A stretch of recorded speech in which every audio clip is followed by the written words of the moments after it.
Hey everybody. So, this is my clinical update for you guys. I didn't do one last week because it was a really slow week and I didn't have a whole lot to say. So I figured like I did with clinical weeks, what was it? 7 and 8 or 8 and 9.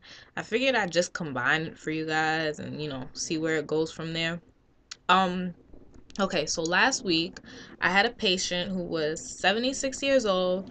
She came in with the diagnosis of shortness of breath and a pulmonary embolism. Well, she came in with SOB. They found a pulmonary embolism when she was admitted and sent for treatment and everything.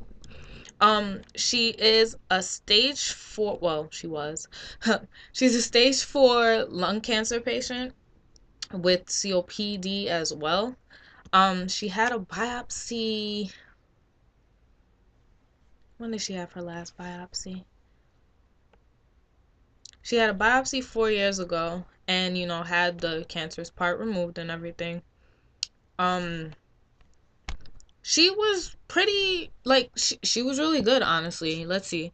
My personal diagnoses for her, my nursing diagnoses for her were actually, risk for infection related to low hemoglobin because she was very anemic in the hospital while I was treating her. I don't know if her levels went up or not, but she was very anemic, and I also had impaired gas exchange as manifested by pulmonary embolism and risk for falls.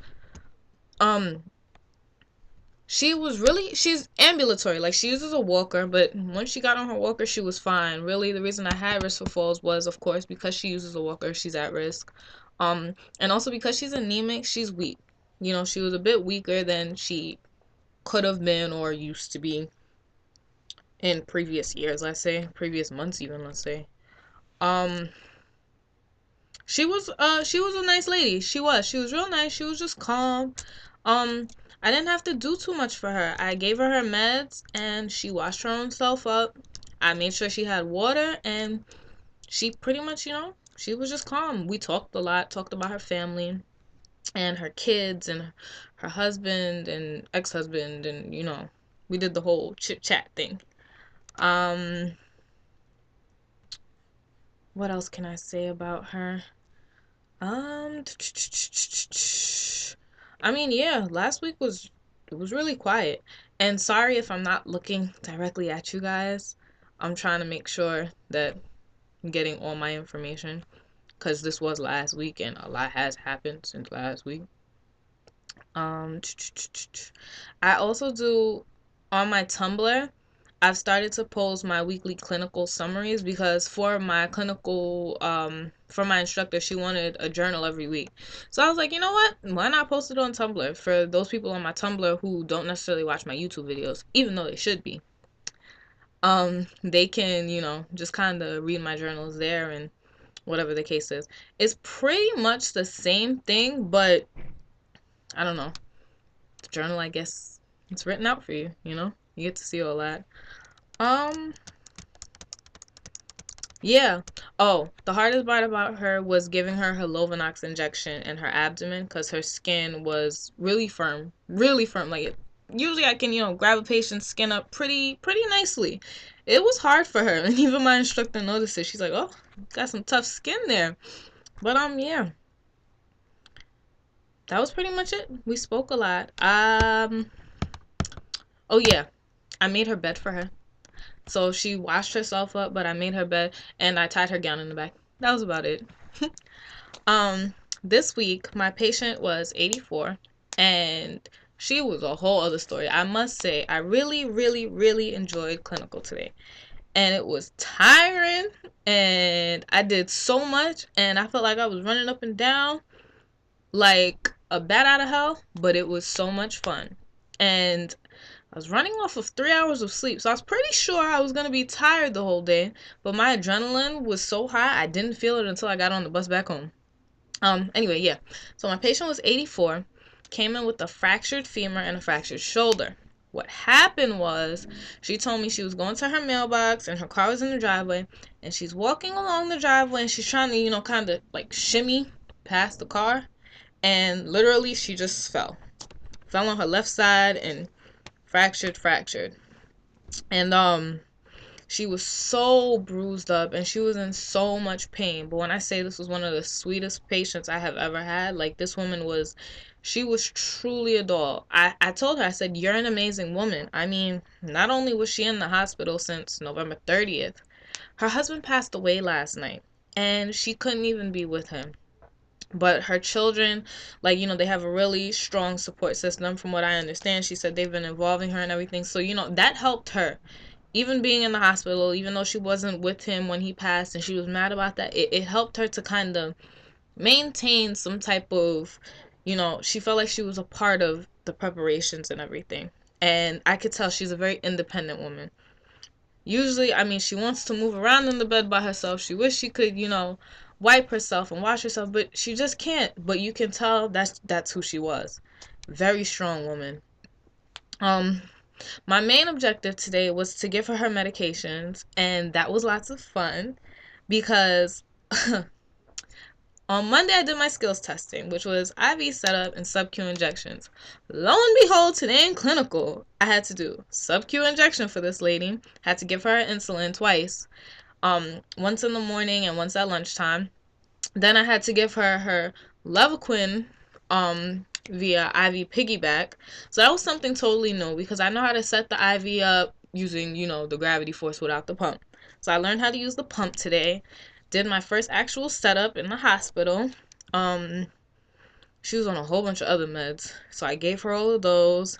And it was just a lot of fun. And like I said in my skills video, I work so much better in the hospital than I do with my professor standing over me, grading me on my exam. Because I'm in there and I was whipping through everything, zipping through, drawing up the meds, setting up the IV like it was nothing.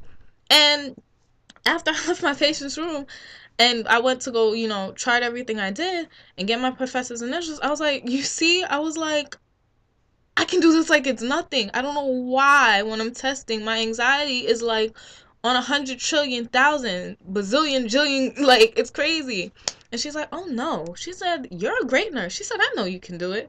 She's like, I mean, your anxiety when you're testing, she said, but you have everything you need to be a great nurse. And she told me that and I felt so good inside. I was like, yes, I've been doing something right.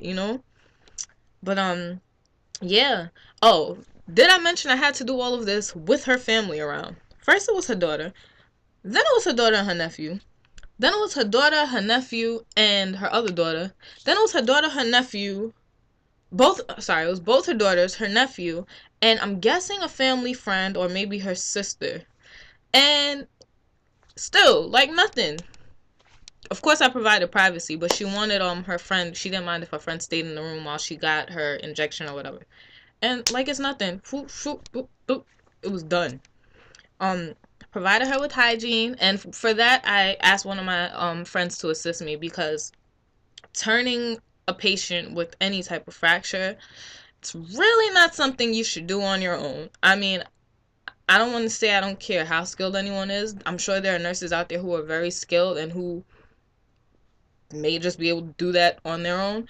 But from what I've learned, from what I've seen, even with nurses who have been doing this for years, when they're doing things of that sort, they ask somebody for help, whether it's a CNA, another nurse, somebody, because you don't want to injure this person more. You want to make the process as smooth as possible. And my patient's eldest daughter was actually very, very helpful. So I had her and my friend, and they were helping me to, wash her up. She wanted to wear a diaper. She was on a Foley up until yesterday morning. But she liked the Foley, but they de-seeded, so discontinued it. So she didn't have it anymore. And she was wetting herself in the bed. And, it's an uncomfortable feeling. She didn't want to be like that. So she asked her daughter to bring a diaper in for her. And we put that on for her. Briefs really on my, in my hospital, on my unit, they're really not encouraged. Very, very on has to be a serious need basis. But of course, if the patient requests it, that's a whole other story. So she requested it and we did that for her, and she felt better she felt better knowing she had something to catch her urine, whatever the case was. What else happened? Oh, I learned how to give a bolus, which is simple enough. I can't do it, of course, because it's IV push, but learned how to give a bolus of, it was heparin, because of the pulmonary embolism, of course. You know, it wasn't breaking down. Like, I don't know, her INRs were coming back pretty, like, it was 49.5. Yeah, it was 49.5 today. So she needed to get a bolus of 40 units, and then she had to increase the what was it? I think it was on like 15 milliliters before, had to increase to 17 milliliters. I don't remember exactly what that was. I'm sorry about that. But yeah, so the bolus given. And the nurse who I was working with today was really helpful. Like, I love her to death. She's the best, because she takes time out to explain everything to us, teach everything to us. She's like, you're not going to remember it the first time necessarily, but I'm going to show you anyway. So that way next time it'll stick in your head more and more. You know, like, she's really great. She was showing me how to turn the patient, how to use and how to utilize help and assistance with people when I'm turning her. And it was just really great. Today was a really good day. I mean, didn't feel the tiredness, didn't feel the sleepiness until I got on the bus, and I was just nodding off every 5 minutes. But while I was in there, it was a really great day, and I guess that's about it. Yeah. So today was good. Hope you guys are enjoying your clinical experiences, and if you're not there yet, hopefully you're enjoying mine, I guess. And see you soon. Bye.